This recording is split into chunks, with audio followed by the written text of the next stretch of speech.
Assalamualaikum warahmatullahi wabarakatuh. Hai Ananda yang soleh dan soleha, bagaimana kabarnya? Semoga kita dalam keadaan sehat semua ya, amin. Masih tetap semangat ya belajarnya walaupun dari rumah. Baik, untuk materi hari ini kita akan belajar tematik. Sebelum mulai pelajaran, terlebih dahulu kita membuka materi hari ini dengan lafaz basmalah. Bismillahirrahmanirrahim. Hari ini kita akan belajar mengenai informasi penting dalam teks. Yuk simak videonya ya sampai selesai. Bagaimana kita bisa menentukan informasi penting dalam teks? Nah, untuk bisa menentukan informasi dalam teks ini, kita harus mengetahui terlebih dahulu ya dengan mengajukan pertanyaan berkaitan dengan topik tersebut. Nah, dalam mengajukan pertanyaan ini kita menggunakan kata tanya ya untuk mengetahui informasi dalam teks. Nah, kata tanya tersebut yaitu apa, di mana, kapan, siapa, mengapa, dan bagaimana. Kata tanya ini dapat disingkat menjadi adik Simba, apa, di mana, kapan, siapa, mengapa, dan bagaimana. Nah, adik Simba ini memiliki fungsinya ya, yaitu yang poin A, apa, digunakan untuk menanyakan peristiwa, proses, benda, atau hal yang dijelaskan dalam teks. Poin B, di mana, digunakan untuk menanyakan tempat terjadinya suatu peristiwa dalam teks. Poin C, kapan, digunakan untuk menanyakan waktu terjadinya suatu peristiwa dalam teks. Poin D, siapa, digunakan untuk menanyakan orang atau pihak terlibat dalam suatu peristiwa.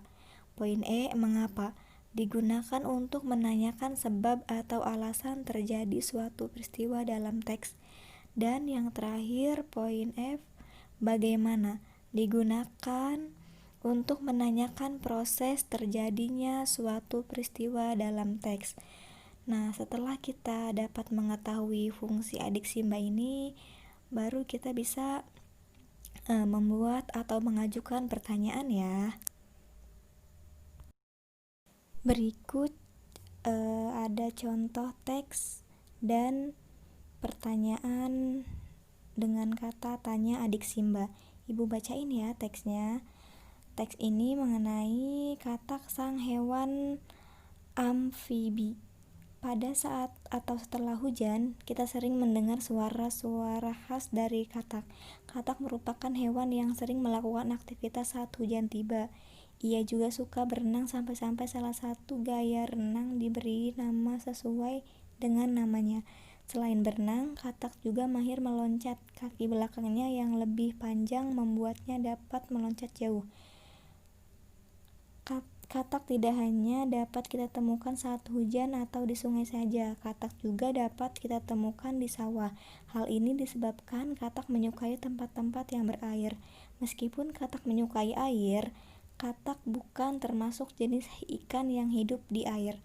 Katak juga hidup di darat. Hal ini menunjukkan bahwa katak hidup di dua tempat, yaitu di darat dan di air. Jenis hewan yang hidup di dua tempat ini disebut dengan amfibi. Pada umumnya, hewan amfibi mempunyai kaki berselaput yang berfungsi untuk berenang di air, serta kulit tubuhnya lembab dan berlendir sehingga selalu terlihat basah. Sistem pernapasan katak dewasa terjadi melalui paru-paru dan kulit. Saat katak masih berupa berundu atau kecebong, ia bernapas menggunakan insang. Hal inilah yang menjadi cikal bakal para ilmuwan menggolongkan katak sebagai hewan amfibi. Nah, ini teksnya ya. Nah, di sebelah kanan ini ada bentuk pertanyaan yang berkaitan dengan kata tanya adik Simba. Sesuai dengan teks ya. Pertama, apa nama hewan yang dijelaskan dalam teks? Nah, nama hewannya itu katak sang hewan amfibi. Kemudian, di mana tempat hidup hewan tersebut? katak ini atau hewan ini hidup di dua tempat ya, di darat dan di air. Kemudian kapan hewan tersebut biasanya muncul? Saat setelah hujan, di sungai, atau kita temui di sawah. Kemudian pertanyaan selanjutnya, siapa yang menggolongkan hewan tersebut ke dalam kelompok amfibi? Nah, yang menggolongkan hewan tersebut ke dalam kelompok amfibi yaitu para ilmuwan ya. Kemudian pertanyaan selanjutnya, mengapa hewan tersebut digolongkan ke dalam kelompok hewan amfibi? Karena hidupnya di dua tempat, di darat dan di air. Bagaimana cara hewan tersebut bernafas? Nah, saat katak dewasa terjadi, pernafasannya itu terjadi melalui paru-paru dan kulit. Saat katak masih berupa berudu atau kecebong, ia bernapas menggunakan insang. Nah, ini contoh teks mengenai katak sang hewan amfibi beserta pertanyaan dalam bentuk kata tanya adik Simba. Nah, seperti ini ya contohnya. Selanjutnya mengenai menyajikan informasi penting teks dalam bentuk peta konsep. Nah, di sini juga sama ya, ada teks dan ada pertanyaan-pertanyaan dengan kata tanya adik Simba berdasarkan teksnya ya, tapi ini dalam bentuk peta konsep. Ibu bacain lagi ya teksnya. Udara bersih di desa dan kota. Udara bersih memang sangat menyegarkan. Tempat yang memiliki udara bersih di sekitarnya biasanya didirikan dengan banyaknya pepohonan. Pepohonan rindang dapat ditemukan di desa atau pegunungan. Di daerah tersebut, pepohonan dan sawah membentang luas sejauh mata memandang, sehingga tidak hanya udara bersih saja yang menyegarkan, tetapi juga pemandangan alam yang menyegarkan mata. Namun, daerah dengan pepohonan tersebut tidak hanya dapat kita temukan di pedesaan. Sebenarnya, di perkotaan pun kita dapat menemukan tempat seperti itu, misalnya di kota hutan. Kota hutan merupakan fasilitas umum yang disediakan oleh pemerintah kota untuk mengurangi polusi udara. Warga yang tinggal di kota juga dapat menikmati udara bersih di tengah-tengah kepadatan aktivitas kota yang pada umumnya menghasilkan polusi atau udara kotor. Nah, teks ini mengenai udara bersih ya di desa dan di kota. Nah, di sebelahnya ada bentuk pertanyaan ya. Pertanyaannya ini menggunakan kata tanya adik Simba sesuai dengan teks yang di sebelahnya, yaitu udara bersih di desa dan di kota. Nah, yang pertama pertanyaannya itu, bagaimana kondisi tempat yang memiliki udara bersih? Jawabannya, udara bersih itu biasanya didirikan dengan banyaknya pohonan. Nah, itu ya. Kemudian yang kedua, di mana tempat udara bersih selain di pedesaan? Udara bersih selain di pedesaan yaitu di perkotaan atau di kota. Kemudian yang kedua, di mana tempat yang bisa memiliki udara bersih? Nah, tempat ini yang memiliki udara bersih yaitu di pedesaan atau pegunungan. Kemudian yang kedua, apa nama tempat yang memiliki udara bersih di kota? Namanya hutan kota. Kemudian pertanyaan selanjutnya, bagaimana kondisi pedesaan? Nah, kondisi pedesaan memiliki pepohonan dan sawah membentang luas sejauh mata memandang, sehingga tidak hanya udara bersih saja yang menyegarkan, tapi juga pemandangan alam yang menyegarkan mata. Dan yang terakhir pertanyaannya, mengapa hutan kota dibuat? Hutan kota dibuat merupakan fasilitas umum yang disediakan oleh pemerintah kota untuk mengurangi polusi udara. Nah, pertanyaan ini berkaitan dengan teks ya. Jadi kita harus untuk mengetahui informasi penting itu harus mengajukan pertanyaan ya. Dari pertanyaan itu dapat kita ketahui ya atau jawabannya. Dari jawaban itu disebut dengan informasi penting ya. Jadi kita harus mengetahui terlebih dahulu ya dengan mengajukan pertanyaan. Untuk selanjutnya yaitu menyajikan informasi penting teks dalam bentuk bagan. Nah, tadi dalam bentuk peta konsep, sekarang dalam bentuk bagan ya. Di sini ada contoh teks dan beberapa pertanyaan. Kata tanya adik Simba sesuai dengan teks ya. Teksnya ini mengenai bernyanyi menggunakan pernapasan diafragma. Manusia bernapas setiap saat. Berbagai aktivitas yang dilakukan oleh manusia tidak terlepas dari aktivitas bernapas, termasuk bernyanyi. Udara yang dibutuhkan tentu saja udara yang bersih atau tidak tercemar. Saat bernyanyi, manusia justru membutuhkan lebih banyak udara untuk menghasilkan suara yang baik dan enak didengar. Hal itu disebabkan banyaknya udara yang dihirup akan memenuhi diafragma, yaitu bagian antara rongga dada dan rongga perut. Dengan demikian, seseorang dapat memaksimalkan suara dengan menghasilkan suara yang kuat dan lantang. Pernapasan diafragma dilakukan dengan cara berikut. Pertama, saat menghirup udara, perut digembungkan untuk